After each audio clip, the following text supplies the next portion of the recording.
నమస్కారం అండి. నా పేరు రామరాజు, అల్లిపల్లి గ్రామం. ఇవాళ రైతులకు మేజర్ సమస్య ఏంటంటే రేటు ఫ్లక్చువేషన్ అండి. గిట్టుబాటు రేటు ఉండట్లేదు. దానికోసం లోగడ ఏంటంటే మరి ఏదైనా రేటు డౌన్ అయినప్పుడు సెంట్రల్ గవర్నమెంట్కి వెళ్ళి మన నాన్నగారి టైంలో ఎంఐఎస్ ప్రకారం కొంత షేర్ వాళ్ళతో ఇప్పించి కొంత మన గవర్నమెంట్ ఇచ్చి ఫ్లక్చువేషన్ లేకుండా మెయింటైన్ చేశారు. ఈ రోజున అటువంటిది లేదండి. తర్వాత ఏంటంటే 2019లో సిఐసిఎపి వారి ద్వారా ఎస్టిమేషన్ వేసి కాస్ట్ ఆఫ్ కల్టివేషన్ ఆ రోజు 10,035 రూపాయలు, 350 రూపాయలు ఎస్టిమేషన్ ఇచ్చారండి. దాని మీద రేటు కావాలని మనం పోరాటంలో కొద్దిగా ఇంక్రీజ్ అయిందండి.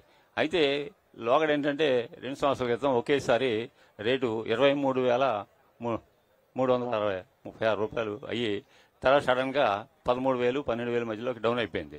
దాని మీద ఏంటంటే రైతులు చాలా డిస్కరేజ్ అయ్యి యాక్షన్ చేయడానికి కూడా సిద్ధమైతే అట్లా కాదు, ఏదో ఎలక్షన్స్ వల్ల ఇలా వచ్చిందని అంటున్నారు, సరే కొన్ని రోజులు చూద్దాం, తర్వాత చేద్దాం, ఈ లోపల అవకాశం వస్తుంది కదా గవర్నమెంట్ వాళ్ళ దగ్గర అప్రోచ్ అవుదాం, ఈ లోపల మనం అవుతానే ఉన్నామండి. సరే అందరికీ రిపోర్ట్ చేస్తున్నాం. సరే మీరేంటంటే మాకు ఈ అవకాశం ఇచ్చారు కాబట్టి మాది కూడా కొంతవరకు మీకు చెప్పాలనేది. ఇప్పుడు సడన్ గా మీరు ఇందాక చెప్పారు 49% ఇంపోర్ట్ డ్యూటీ తీసేశారనేది. దానివల్ల కూడా చాలా ఫ్లక్చువేషన్ వచ్చిందండి. అది మరి డైనమిక్ సిస్టమ్ కింద, అంటే మా రేటు పెరిగితే పెరిగినట్టు, తగ్గితే తగ్గేటట్టుగా డైనమిక్ సిస్టంలో వేస్తే అది ఫిక్స్డ్గా ఉంటుందండి. తర్వాత రేటు కూడా మాకు కాస్ట్ ఆఫ్ కల్టివేషన్ మేము ఎంత చెప్పినా కూడా ఒప్పుకోవట్లేదండి గవర్నమెంట్. లేదనుకుంటే ఇప్పుడైనా సిపి తోటి మళ్ళీ ఎస్టిమేషన్ వేయించి దాని మీద మాకు ఎంత లాభం కావాలనేది ఒక నిర్ణయం ఇస్తే అది బాగుంటుందనేది మా రైతులు కోరికండి. మాకు ఇవాళ పరిస్థితి అయితే 18,000 అయితే గిట్టుబాటు అవుతుందండి. దాని మీద మరి మీరు ఆలోచించి మరి అవన్నీ చేసి పెడతారనే దానికోసం మేము మాకు కోరుకుంటున్నాం. అంటే డైనమిక్ పాలసీ తీసుకురావాలి. అంటే వినియోగదారు కూడా ఇబ్బంది పడకుండా డైనమిక్ పాలసీ తీసుకొస్తేనే రైతాంగాన్ని ఆదుకోగలుగుతాం. అంటే ప్రపంచంలో ఇప్పుడు ధరలు బెంచ్ మార్క్ చేసుకుని ధరలు తగ్గినప్పుడు ఆటోమేటిక్ గా మెరుగైన ఇంపోర్ట్ డ్యూటీ వేస్తే మన రైతులు కూడా ఇబ్బంది లేకుండా ఉంటుంది. సో ఆ డైనమిక్ పాలసీ కోసం తప్పనిసరిగా మేము పోరాడతాం, దాంట్లో ఎలాంటి సందేహం లేదు. రేపెట్టుకు వచ్చేది తెలుగుదేశం ప్రభుత్వంలే, కేంద్రంలో కూడా తెలుగుదేశం బలపరిచే ప్రభుత్వమే అధికారంలోకి వస్తుంది, దాంట్లో ఎలాంటి డౌట్ లేదు.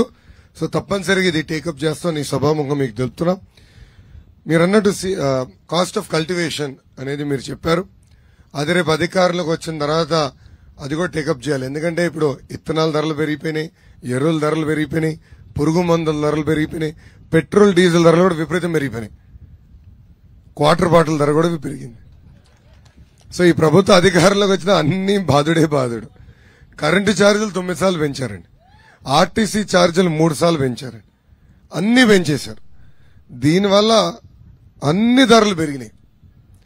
సో 2019 ముందల కాస్ట్ ఆఫ్ కల్టివేషన్ వేరు, 2019 తర్వాత కాస్ట్ ఆఫ్ కల్టివేషన్ అసలు పోలికలే లేవు.